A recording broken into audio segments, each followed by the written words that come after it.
श्री राम जय राम जय राम। श्री राम जय राम जय जय राम। श्री राम जय राम जय जय राम।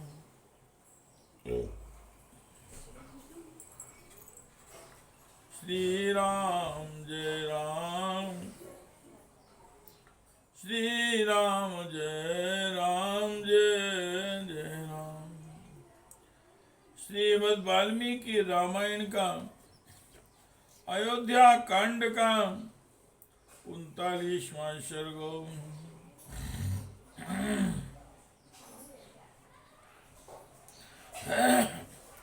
राजा दशरथ का विलाप, उनकी आज्ञा से सुमंत्र का राम के लिए रथ जोत कर लाना, कोषाध्यक्ष का सीता को बहुमूल्य वस्त्र और आभूषण देना, कौशल्या का सीता जी को पति सेवा का उपदेश, सीता के द्वारा उसकी स्वीकृति तथा श्री राम का अपनी माता से पिता के प्रति दोष दृष्टि न रखने का अनुरोध करके अन्य माताओं से भी विदा मांगना। श्री राम जय राम जय जय राम। श्री राम जय राम जय जय राम। श्री राम जय राम जय जय राम। रामस्य तु वचः श्रुत्वा, रामस्य तु वचः श्रुत्वा मुनिवेशधरं चातम् समीक्ष्य स भार्याभिराजा विगत चेतनः। श्री राम की बात सुनकर और उनके मुनिवेश धारण किए देख स्त्रियों सहित राजा दशरथ शोक से अचेत हो गए। नयनम दुखेन संतप्ता पृथ्व्यक्षतु राघवम् नाचैनमभि संप्रेक्ष्य प्रत्यभाषन् दुर्मना। दुख से संतप्त होने के कारण भी श्री राम की ओर भर आंख देख भी नहीं सके और देखकर भी मन में दुख होने के कारण उन्हें कुछ उत्तर ना दे सके।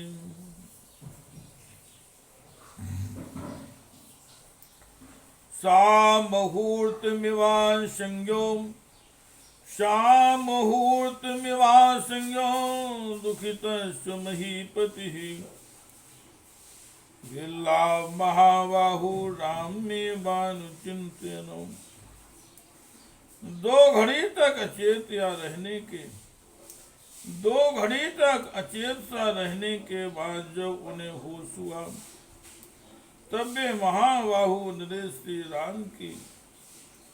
राम का ही चिंतन करते हुए दुखी होकर विलाप करने लगे। मन्ये खलु मया पूर्ववस्था बहवा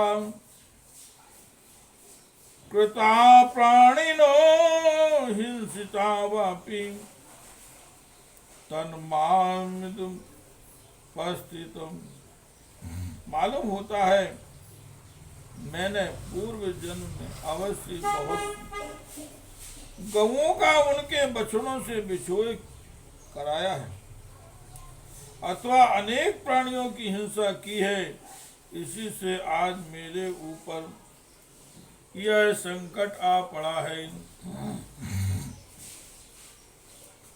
नात्वे वानागते काले देहांचैवते जीवितम् कैकेय्यां क्लिश्यमानस्य मृत्युमं न विद्यते। समय पूरा हुए बिना किसी के शरीर से प्राण नहीं निकलते। तभी तो कैकेयी के द्वारा इतना क्लेश पाने पर भी मेरी मृत्यु नहीं हो रही है। यो अहम पावक संकाशम, यो अहम पावक संकाशम पश्यामि पुरतां स्थितम विहाय वस्नि सूक्ष्मे ताव साक्षात् महात्मजम।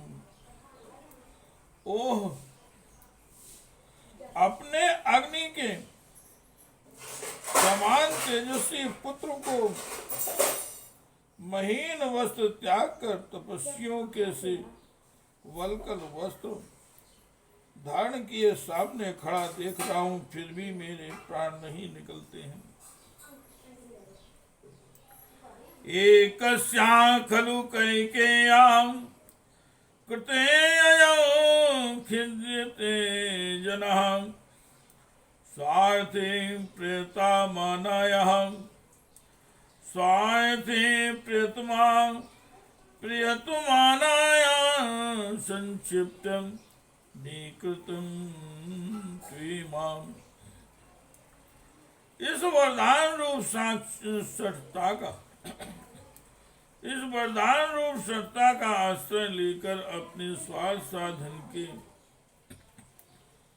प्रयत्न में लगी हुई एकमात्र कैकेयी के कारण ये सब लोग महान कष्ट में पड़ गए। एवं मुक्त्वा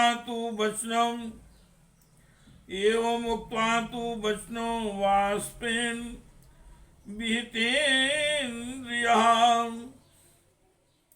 रामेण सांकृते उक्त्वा रामेण सांकृते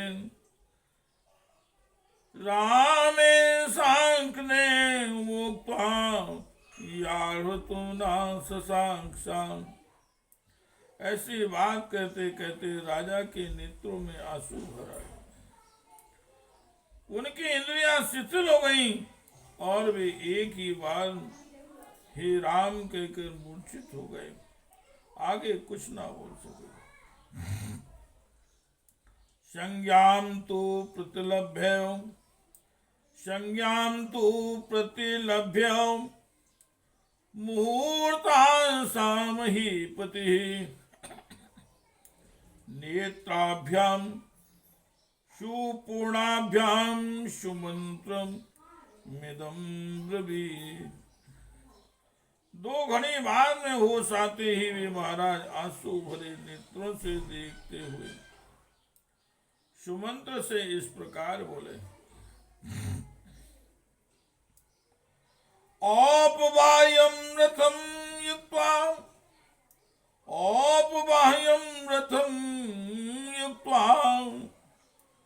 त्वामायाहि हयो तुम्हें प्रापयेनुं महाभागमितो जनपादातुपं परम।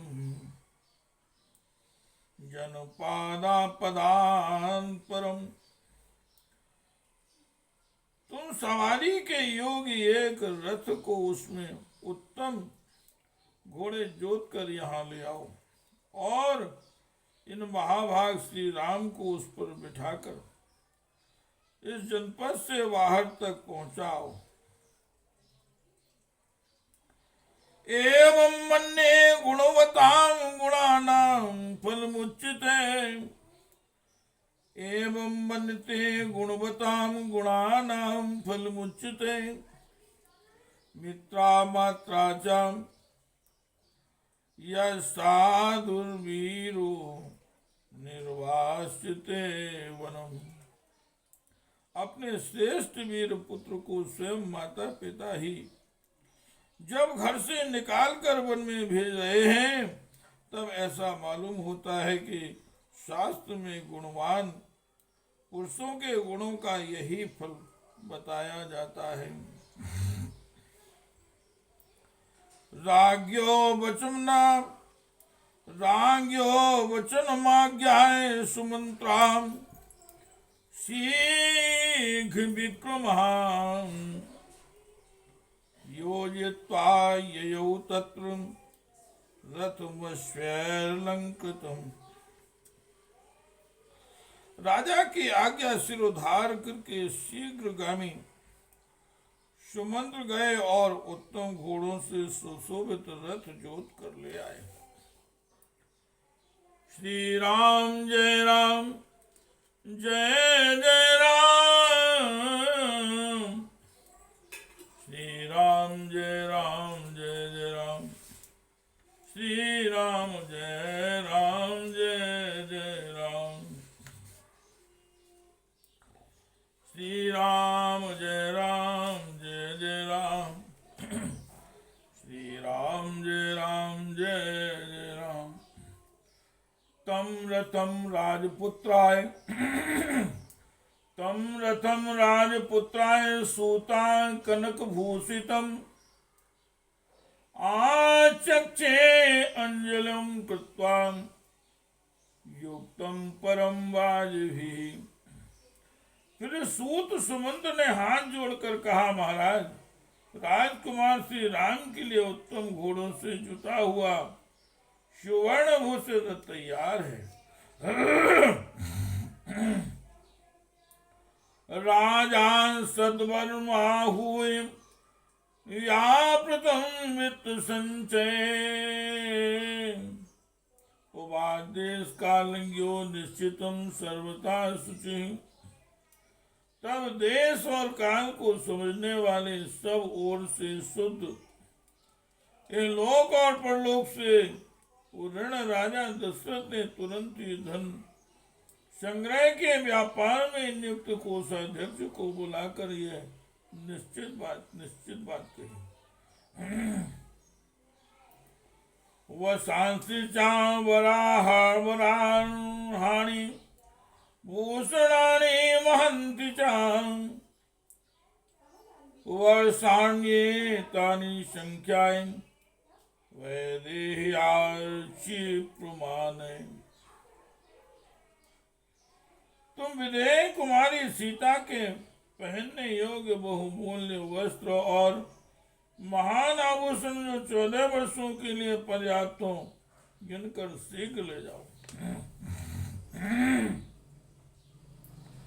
नरेन्द्रेण मुक्तसो गत्वा कोशगृहं तथा प्राचन सर्वाहत सीताएं क्षिप्रमेव ततुम।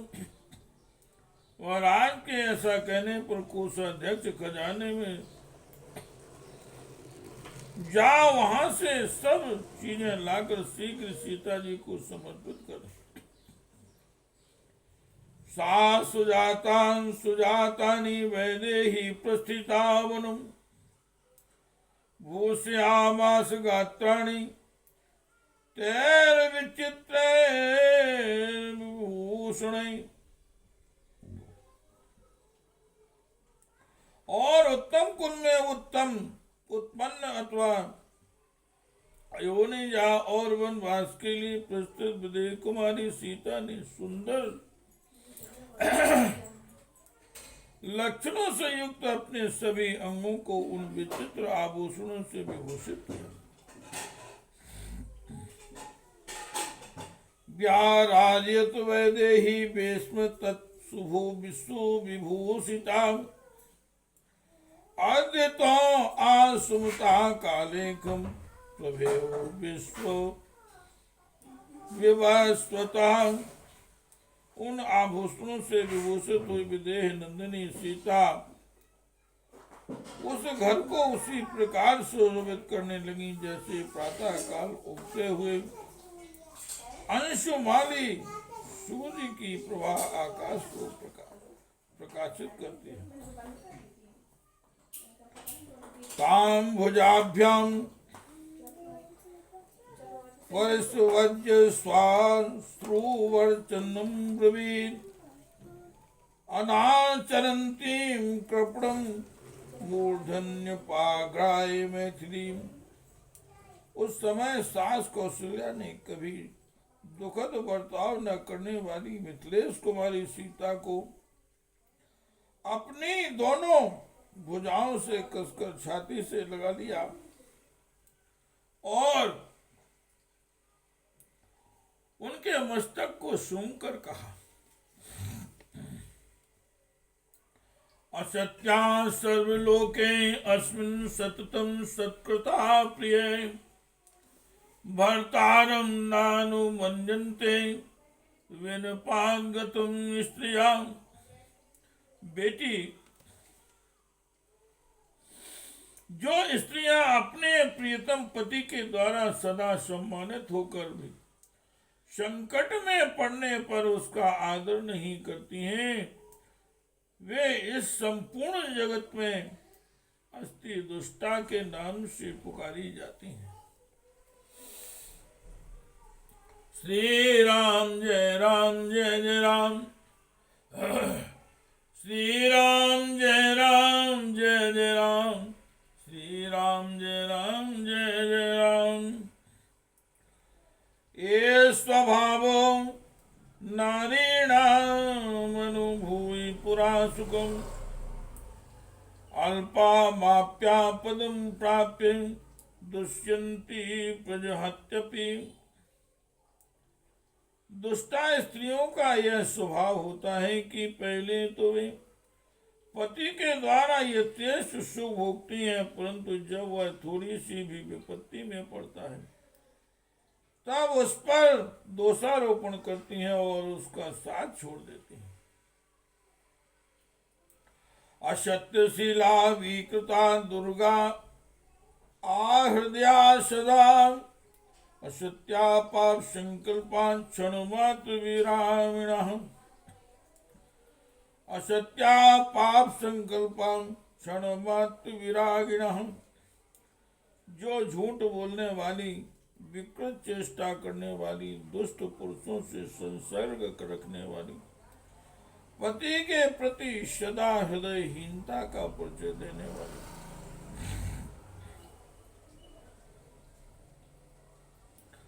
उल्टा पाप की ही मंसूबे बांधने वाली और छोटी सी बात के लिए भी क्षण मात्र में पति की ओर से विरक्त हो जाने वाली है, वे सब की सब आशती या दुष्टा कही गई हैं।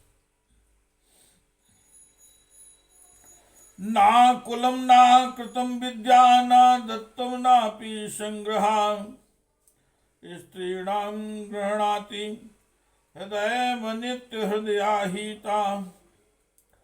उत्तम कुल किया हुआ उपहार, विद्या भूषण आदि का दान और संग्रह पति के द्वारा स्नेह पूर्वक अपनाया जाना, यह सब कुछ दुष्टा स्त्रियों के हृदय को नहीं वश में करता,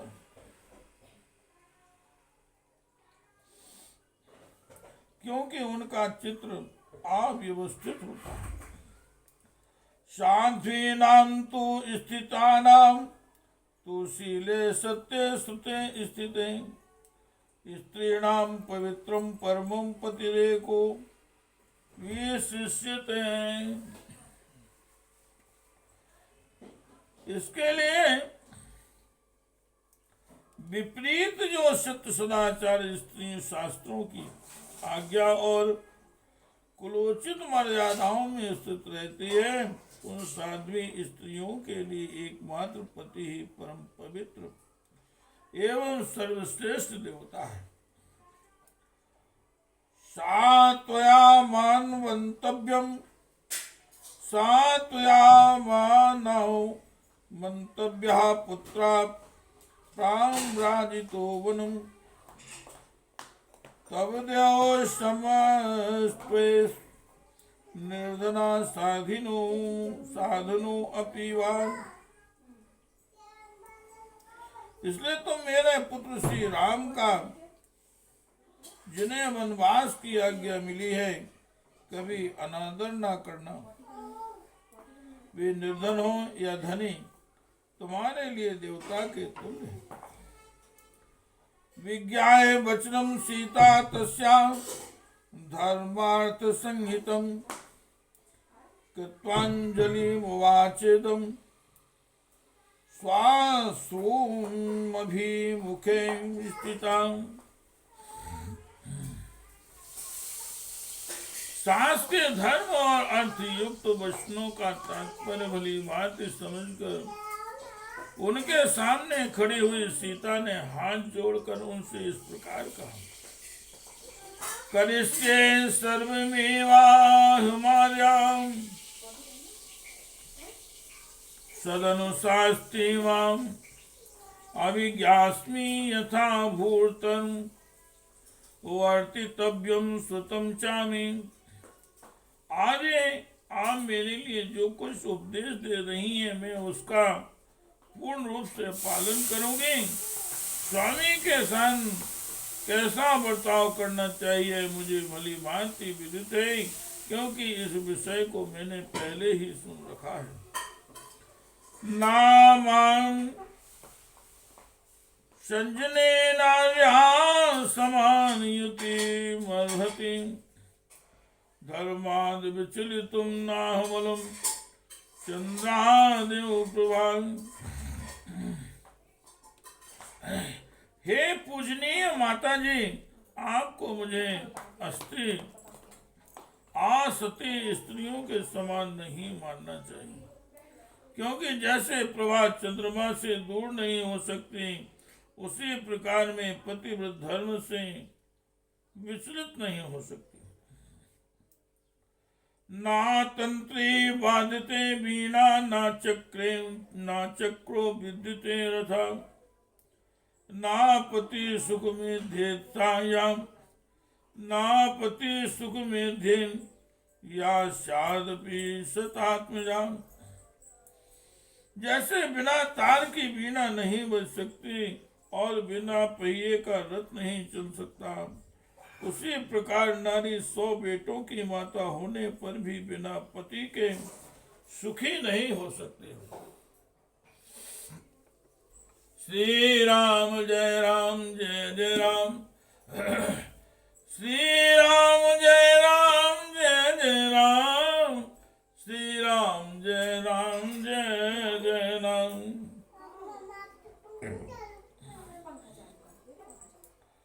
मितं ददाति हि पिता मितं भ्राता मितं सुताम् अमितस्य तु दातारं भर्तारं का न पूजेत। पिता, भ्राता और पुत्र ये परमित सुख प्रदान करते हैं, परंतु पति अपरिमित सुख का दाता है। उसकी सेवा से यह लोक और परलोक दोनों में कल्याण होता है। अतः ऐसी कौन सी स्त्री है जो अपने पति का सत्कार नहीं करेगी।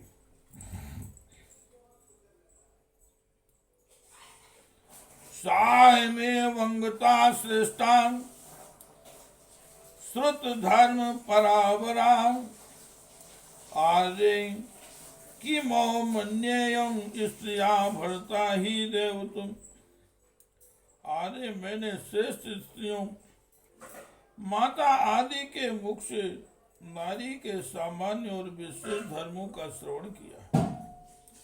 इस प्रकार पतिव्रत्य का महत्व जानकर भी मैं पति का क्यों अपमान करूंगी।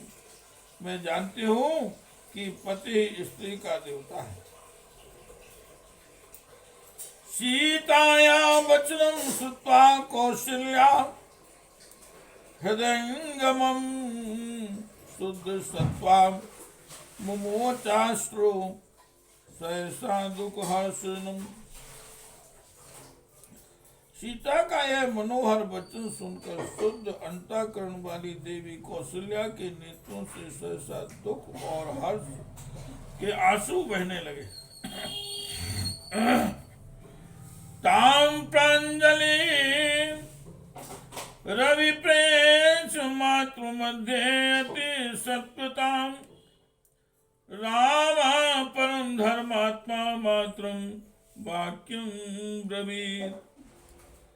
तब परम धर्मात्मा श्री राम ने माताओं के बीच में अत्यंत सम्मानित होकर खड़ी हुई माता कौशल्या की ओर देख हाथ जोड़कर कहा, अम्ब मां दुखिता भूत्वा पश्येस्त्वं पितरं मम क्षयोऽपि वनवासस्य क्षिप्रमेव भविष्यति। मां इन्हीं के कारण में पुत्र का वनवास हुआ है। मां इन्हीं के कारण मेरे पुत्र का वनवास हुआ है, ऐसा समझकर तुम मेरे पिताजी की और दुखित होकर न देखना। वनवास की अवधि भी शीघ्र ही समाप्त हो जाएगी। सुप्तायास्ते गमिष्यन्ति सुप्तायास्ते गमिष्यन्ति न वर्षाणि पंचचा समग्र में संप्राप्त मां गच्छसि सुहृतम्। ये 14 वर्ष तो तुम्हारे सोते सोते निकल जाएंगे, फिर एक दिन देखोगी कि मैं अपने सुहृदों से घिरा हुआ सीता और लक्ष्मण के साथ संपूर्ण रूप से यहाँ आ पहुंचूंगा। एतावद विनीतार्थ मुक्त्वा सा जननीं वचातया सरसतार्धम् हि ददर्शामीक्षुमात्रा तस्यापि सा तथैव वार्तां मात्र दशरथात्मजान् धर्मयुक्तमिदं वाक्यं निजगान कृतांजलि। माता से इस प्रकार अपना निश्चित अभिप्राय बताकर दशरथ श्री राम ने अपनी अन्य 350 माताओं की ओर दृष्टिपात किया और उनको भी कौशल्या की ही भांति शोकाकुल पाया। तब उन्होंने हाथ जोड़कर उन सबसे यह धर्म युक्त बात कही। संभाषात् पुरुषं किंचिद ज्ञानादपि यत्कृतं तन्मे सा समुपजानीत तन्ने समुपजानी सर्वाश्चां मंत्रयामि वहम्। माताओं, सदा एक साथ रहने के कारण मैंने जो कुछ कठोर वचन कह दिए हों अथवा अनजान में भी मुझसे जो अपराध बन गए हों, उनके लिए आप मुझे क्षमा कर दें। मैं आप सब माताओं से विदा मांगता। वचनम राघवस्य तन् धर्मयुक्तं समाहितं शुश्रूषुस्ता स्त्रिया सर्वान् शुकोपहत चेतसां शुश्रूषुस्ता स्त्रियां सर्वा शोकोपहत चेतसां। राजा दशरथ की उन सभी स्त्रियों ने श्री रघुनाथ जी का यह समाधानकारी धर्मयुक्त वचन सुना। सुनकर उन सबका चित्त शोक से व्याकुल हो गया।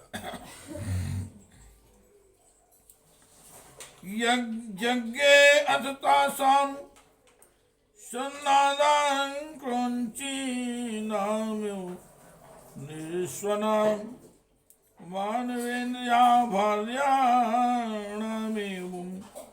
वदति राघवेन।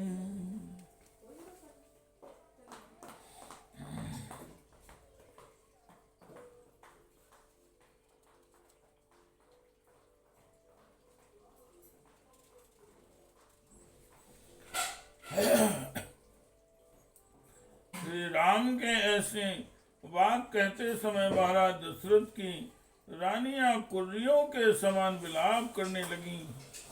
उनका वह आर्तनाद उस राजभवन में सब ओर गूंज उठा। मुरज पणो में घोषमदो दशरथ बभूयपुरा जलपति पर देव नाकुलम व्यसनगतं तद्भूत सुदुखितम्। राजा दशरथ का जो भवन पहले मुरज पड़ाव और मेघ आदि वाद्यों के गंभीर घोष से गूंजता रहता था, वही विलाप और रोदन से व्याप्त हो संकट में पड़कर अत्यंत दुखमय प्रतीत होने लगा। इत्यार्थ श्रीमद् रामायणे वाल्मीकि आदि काव्ये अयोध्या कांडे एकोनचत्वारिंशः सर्गाः। इस प्रकार से वाल्मीकि निर्मित आर्ष रामायण आदि काव्य के अयोध्या कांड में 39वां सर्ग पूरा हुआ। श्री राम जय राम जय जय राम, श्री राम जय राम जय जय राम, श्री राम जय राम जय जय राम, श्री राम जय राम जय जय राम, श्री राम जय राम जय जय राम, श्री राम जय राम जय जय राम, श्री राम जय राम जय जय राम, श्री